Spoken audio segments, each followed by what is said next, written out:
شاهکاری‌های ادبیات جهان، بهترین نمونه‌های نظم و نثر جهان.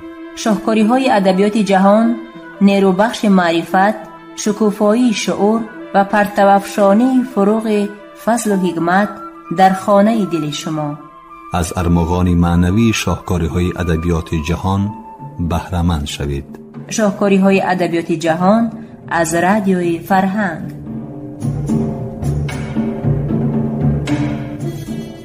شنوندگان عزیز، گفتارمون را از سلسله خوانشی بدیعی از روی اثر نویسنده داغستانی رسول غمزاتوف داغستانی من در قرائت عبدالجلیل امان بشنوید. گفتار نهم. قصه عروسی کر. به قول مردم در دهه یک دختری کر بوده است.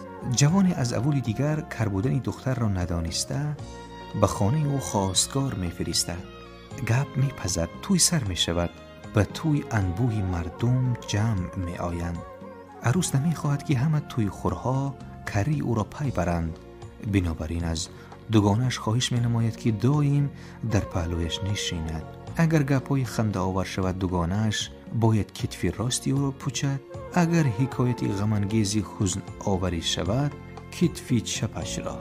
در توی گپ زدن خودی عروس شرط نیست و اگر تماما لب به سخن نگشاید باز خوبتر. بنابراین فرصت چند هم کار بجای بود. جایی که خندیدن لازم عروس میخندید، هنگامی که حاضران غمگین میشدند او نیز به چهرهش پرده غم میکشید. اما ثانی‌تر دوگانه شرط را فراموش کرده به جای کتف چپ راست را و به جای راست چپ را چندین گرفت. چپ را پوچیدن گرفت. عروس در لحظه‌های غمگین و خاموشی اندیشه آمیز قاه قاه میخندید و هنگامی که همه خنده و شادی میکردند آه میکشید و نوحه میکرد. داماد به عروس خوب ذهن ماند و به خلاصی آمد که وی تماما دیوانه است و همان دم عروس را از کدام راه آمده باشد با همان راه گردانیده فرستاد. خلاصه نویسنده حقیقی نباید مانند عروسی کر به پوچیدن کتفای راست و کتف چپ محتاج باشد. او را تنها درد دل خود، شادی و فرح خود وادار میکند که به دست قلم گیرد و نه برای آن میخندد که دیگران میخندند و به آنها باید تقلید بکند. نه برای آن غمگین میشود که دیگران غمگینند و به آنها باید تقلید بکند. نه، در توی به همه باید خودی وی تأثیر رساند. بگذار خنده شاعر و تمام حاضران خنده و شادی بخشد. هنگامی که شاعر درد دل میگوید بگذار دلی همه از غم فشار یابد. شخصی که به گفته‌های من راضی نیست و چنین میشمارد که با لقمه‌دهی کسی اثر نوشتن آسان‌تر است، بگذار واقعی زیرینی به من روی داده پندش گردد.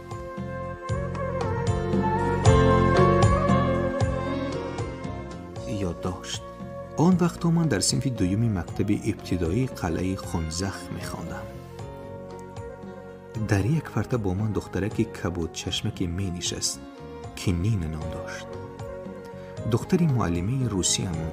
او به من بسیار معقول بود، اما جرأتی نداشتم که در این باره به خودش دهان گشایم.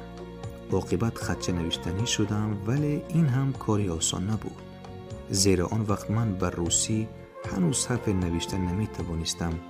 من این آرزوی مقدس خود را به جورم اظهار نمودم. وی کلمه های نافهمای روسی را می گفت. من آنها را با حروف روسی می نوشتم. می پنداشتم که سخنهای عجایب محبت را همون چی را که می خواستم به نینه بگویم. نوشته ایستادم. با دستانی لرزان خطچه را به دخترکی همنشینم دادم. وی هم با دستانی لرزان آن را گرفته کشاد و بناخواست صبح سرخ شده از سن گریخته رفت. دیگر در یک پرده با من نشستن نخواست.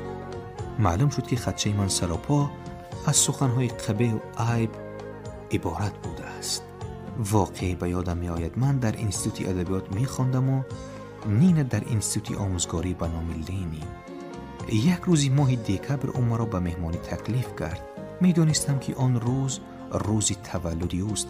البته غمی تحفه را خوردم، اما گمان کردم که اگر بخشیده به صاحب جد شعر نوشته آن را در حضور همه خوانده دهم و با تنتنه تقدیم نمایم، برایش تحفه بهترینی خواهد شد.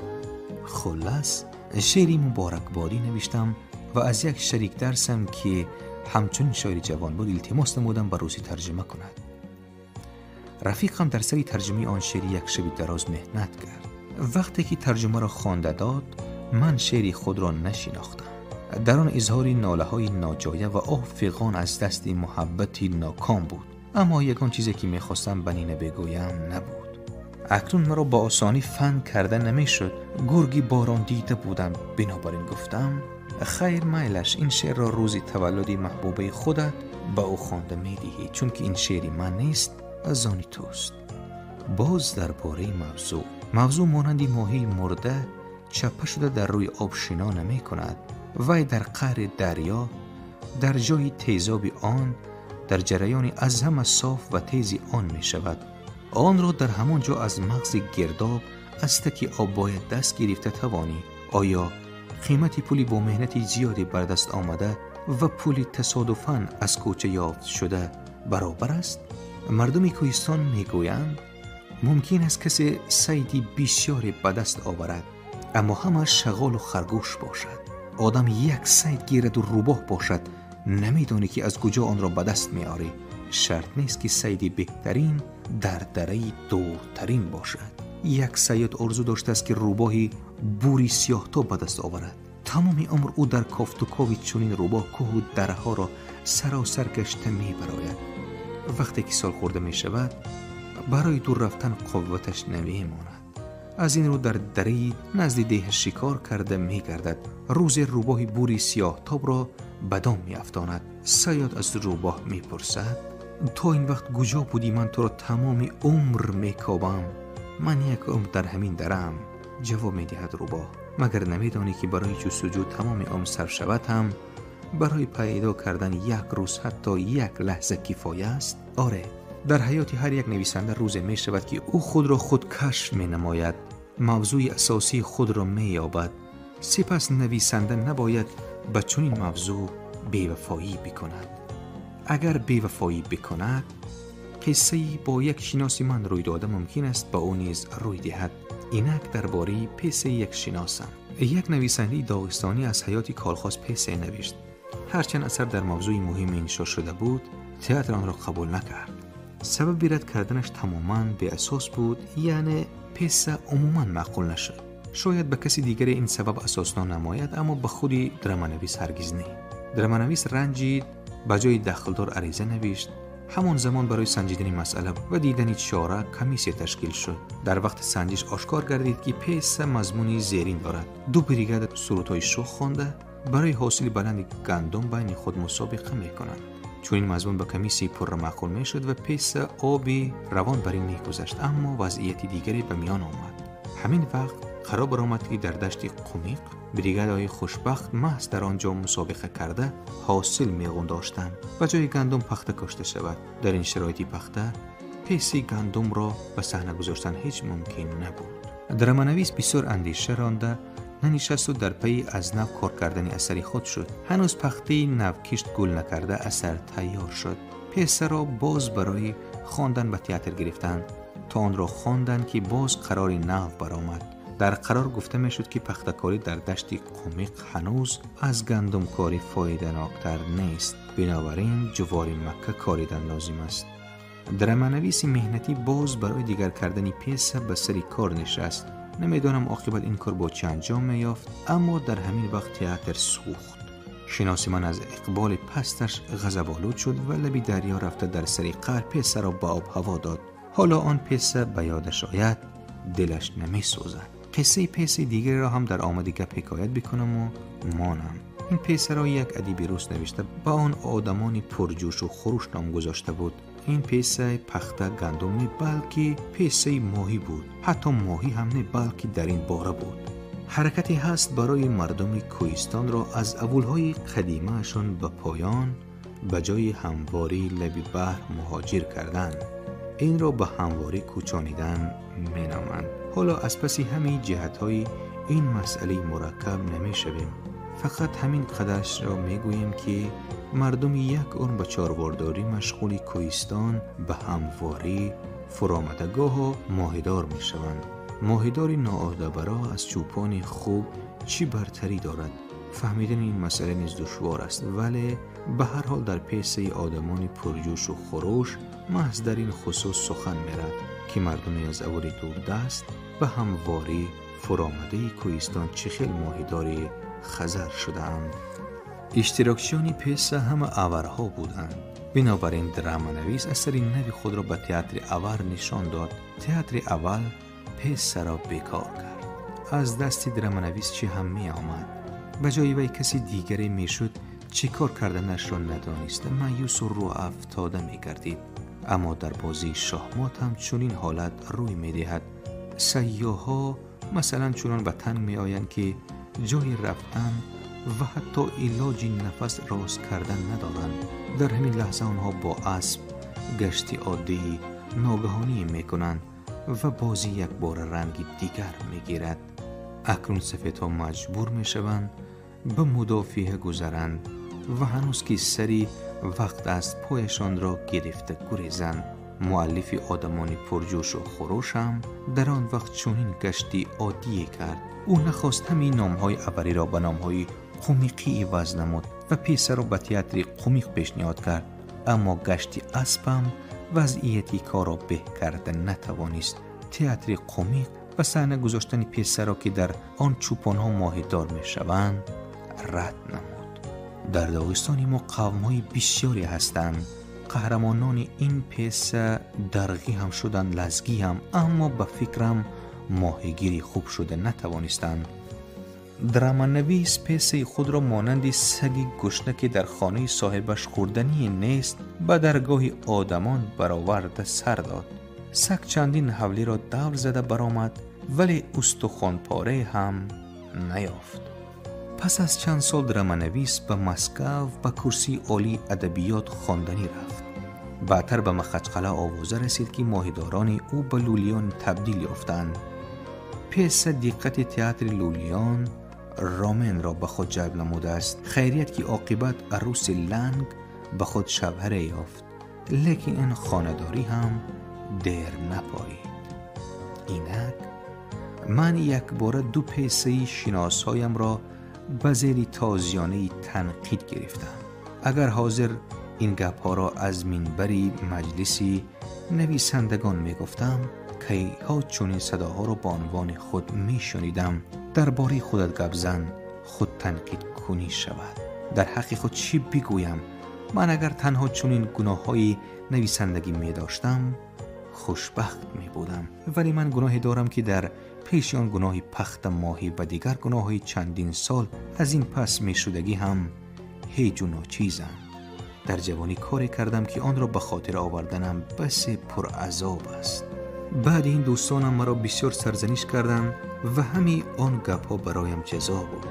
اما جزای اساسی که آن را سزاوارم همیشه با من است و هیچ کس هیچگاه با من از این سخت‌تر جزای داده نمیتواند. پدرم میگفت اگر کاری ناسزای و ننگ آوری بکنی، بعد آن چقدر توبه و تضرع کنی، تیری از کمان جسته بر نمی گردد. پدرم باز میگفت شخصی که کاری ننگ آوری کرده بعدی چند سال پشیمان خورده است، با آدم مانند است که قرضش را با پول کهنه پیش از اصلاحات ادا کردنی می شود. پدرم باز هم می گفت مادامی که تو برای شیطان در آمده بدی کرده ای و اندیشه نراندی اکنون مشت به سر زدن چی سود؟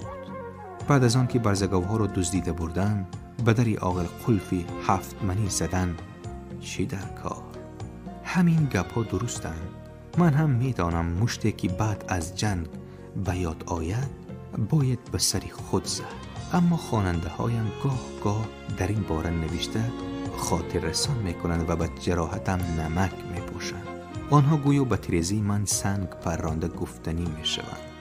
کنی برا خود را یک نشان ده. رسول غمزتوف به خوانندگانت بگوی چی خیل شد و چرا این طور شد. چرا من باید به شما بگویم؟ بگوی که سال 1951 شامل را سیاه کرده شعر نوشتی. سال 1961 شامل را تعریف کرده شعر نوشتی. در بالای هر دو شعر نام غمزتوف بود. اکنون ما فهمیدنی که هر دوی این رسول یک است یا کسانی دیگرند به گپ کدام از این رسول ها باور بکنیم؟ این مسئله هاست. تیری به تن رسیده را گرفته پرتافتن ممکن، اما تیری به دل رسیده را گرفتن می شود؟ خواننده عزیزی من، نمیدانم تو چند ساله‌ای، شاید تماما جوان باشی. آیا در حیاتت حد و حدودهای پیش آمدند و تو از آنها چطور گذشته ای؟ من فقط از یک سرحد گذشتم. من دوست می داشتم اما نکوشیدم که به حسیاتم جدی صرفم روم. ثانی‌تر از این کارم پشیمان خوردم. بعضن از میان تریزه دو همسایه تن کوچه می گذرند. تریزه ها رو بروند و همسایه ها بین خود جنجال می کنند. کلانی خود را به کارهای بد گناهکار کردنی می شود یا برعکس خوردی کلانی را. من با چنین همسایه جنجالی مانم، اما هم در نزد تریزه خود و هم تریزه همسایه خود ایستادم. فرق تنها در آن که در یک تریزه جوانیم و در تریزه دیگر حاضرم. شوکه زمانه مرا مفتون کرد، چون که دختری صاحب جمال جوان نادان را شیفته می سازد. من به همه چون داماد به عروس می نگریستم و عیب و علت نمی یافتم. اگر جدی سخنرانی، من سایه زمانه بودم. معلوم که سایه درخت برابر درخت است. رسما قرار شده بود که شامل جاسوسی انگلیس و ترک بوده. مقصد اساسیش بین خلقها نزاع و نفاق انگیختن است. من به امارتی که در آن این قرار تصدیق شده بود، این چنین به صاحب آن امارت اعتقاد داشتم. انا در همان وقت یک شعری شاملمان را فاش میکردگی نوشتم. حالا بعضا مرا تسلی دادنی شده میگویند ما شنیدیم که تو آن شعر را با سپارش مخصوص نوشته ای، تو را مجبور کردن نویسانیده‌اند. این گپ دروغ. مرا کسی زوری هم نکرده است، مجبور هم. من در حق شامل خودم اختیاراً شعر نوشتم و خودم به ریدکسی برده دادم. من عموماً آن وقت به کوهستانی های مانند بودم که یگان حرف عربی را نمیشناسند و قرآن را ورق میزنند و چیزی را از آن نمیفهمند و با وجود این ذوق میبرند. من سایه زمانه بودم. آن وقت نمیدانستم که شاعر سایه شدنش ممکن نیست و همیشه آتش منبع نور است، خواه آتشی خرد باشد خواه خورشیدی بزرگ. نور سایه ندارد، نور فقط روشنی می پاشد. شاید من این را اندکی دیرتر فهمیدم. خیر چی علاج؟ نوای سیب هم گوناگون می شوند. بعضی سیب ها بر وقت می پزند، نوی دیگری تیر ماه شیره می گیرند. من ظاهرا از نوی تیر ماهی بودم. واقعا انا همین طور شده بود، ولی جراحتی من در من است. باز زخم کهنه بهنه تازه شد، باز آه و درد به اندازه شد. بود آن افسانه بابای من، قهرمانش در اول شهرت فکن. این فسانه با حقیقت یار بود، گوش من با هر روایت زار بود. گوییا آن قهرمان بر فوج ابر، حکمران همچون سپه سالار بود. او سرودی کوه بود و مادرم، می سرودش کی ز خاطر می برم. اشک صافی چشم مادر بود آن، شبنمی برگی گلی تر بود آن. بود تصویرش درونی چارچوب، بونه ما را نظر می کرد خوب. داشت شمشیری و خود چپ دست بود، هم سلاح از راستی او می نمود. یادم است این موسفید از روز جنگ، کرد راهی دادرانم بیدرنگ. تفق و یاره خواهرم از سر نهاد، تا بنامش تنکی نو بنیاد داد. هم پدر پیش از وفاتش داستان، کرده بود ایجاد بران قهرمان. شامل آن دم با ریای حاسدان، گشته بود در رو سیاهی داستان. شاید این کلفت نمی آمد اگر، دیرتر می زیست ما را هم پدر. اندرین من هم گناهکارم بسه، کرده باور با دروغ آوازه ها. شعری قهرآمیز گفتم ناسزا، شافی اجدادی که تار و مار کرد. چاریک از اهل کین را در نبرد. شافی خائن شد ز شعری خام من، باد لعنت بر دل و الهام من. شرفه وزنین شب آید به گوش، روبرو آید کنم شمعم خموش. گه به سیمای اخولهایی دلیر، گه به اندام غنوبی مردی پیر. گویدم اندر نبرد و سوختار، ریختم خون دیدم آفت 100,000. کرد در تن زخم و 19 تیر کار، تیر 20 از تو خوردم شیرخوار. زخم تیر و نیش خنجر خوردم، رنجی از تو 3 برابر بردم. زد کوهستانی مرا باری نخست، در دلم بدتر از این کینه نرست. احتمال اکنون غذا به قدر گشت، وقتی آخر حفظ کرده کاه و دشت. گر زکار افتاد خنجر این زمان، تیغ آزادی پرستان بود آن. سخت جان بودم بروزی کارزار، کی بسر بود یاد عیش روزگار. جایش آید شاعران را کفتم، راویانی 100 زبان را کفتم. شاید آن کردار من ناجایه بود، شاید آن خشم و غضب بی پایه بود. لیک چون تو شاعری کذاب را، گر بکوبم بود عینی مدعا. تا سحر پرقهر استید بر سرم، گرچه شب تاریک پیخست میبرم. ریش گولیش هینا پیوسته است، بر کلاهش سله صوف بسته است. من چه گویم پیشی او هم پیشی تو، ای خلایق پرگناهم بخش تو. بود یک سنجیده نائب بر امام، لیکن از حاجی مراد او کرد وام. شد پشیمان عذر آوردن بخواست، لیک در باطلاق افتاد و بکاست. پیش امامم روم ای وای من، راه من دیگر دور و زمان. من از آن شعری خرینه تا هنوز، شرمسار و جان برنج و دل بسوز. معذرت پرسیدنیم از امام، پا بگیل بودن نخواهم والسلام. آره او اصلا نبخشد جرم من، کی برون آید زی قلبش غرم من. تهمتی ناحق که خوان از شعر من، کی رود از یاد آن شمشیر زن. آه اما ای خلایق این گناه، بر من خاک رهت بخشش نما. ای زمین من گر به شاعر این قدر، همچنان رنجیده مادر بر پسر. نمیدانم داغستانی ها برای آن شعری کهنه گناه مرا بخشیده باشند یا نه. نمیدانم روح شامل بخشیده باشد یا نه، اما گناهم را خود به خود هرگز نمی بخشم. پدرم به من می گفت به شامل نرس، رسیدی تا آخری عمرت آرامی را نمی بینی. گپی پدرم راست برآمد، زاده کوهم ز خردی ناز پرور نیستم. گوش با دشنام دادم ضرب و لتها خورده ام. از پدر از بهر یک شوخی و بیجا یک قدم، گوشمال از راستی چندین کرتها خورده ام. گرچه مردی کاملم امروز ضربت میخورم، گوشها را دستی ایامم بیتابد سختکک. گوشمال میخورد از مطربش هر ساز هم، آن دمی که میبرارد نغمه های بینمک.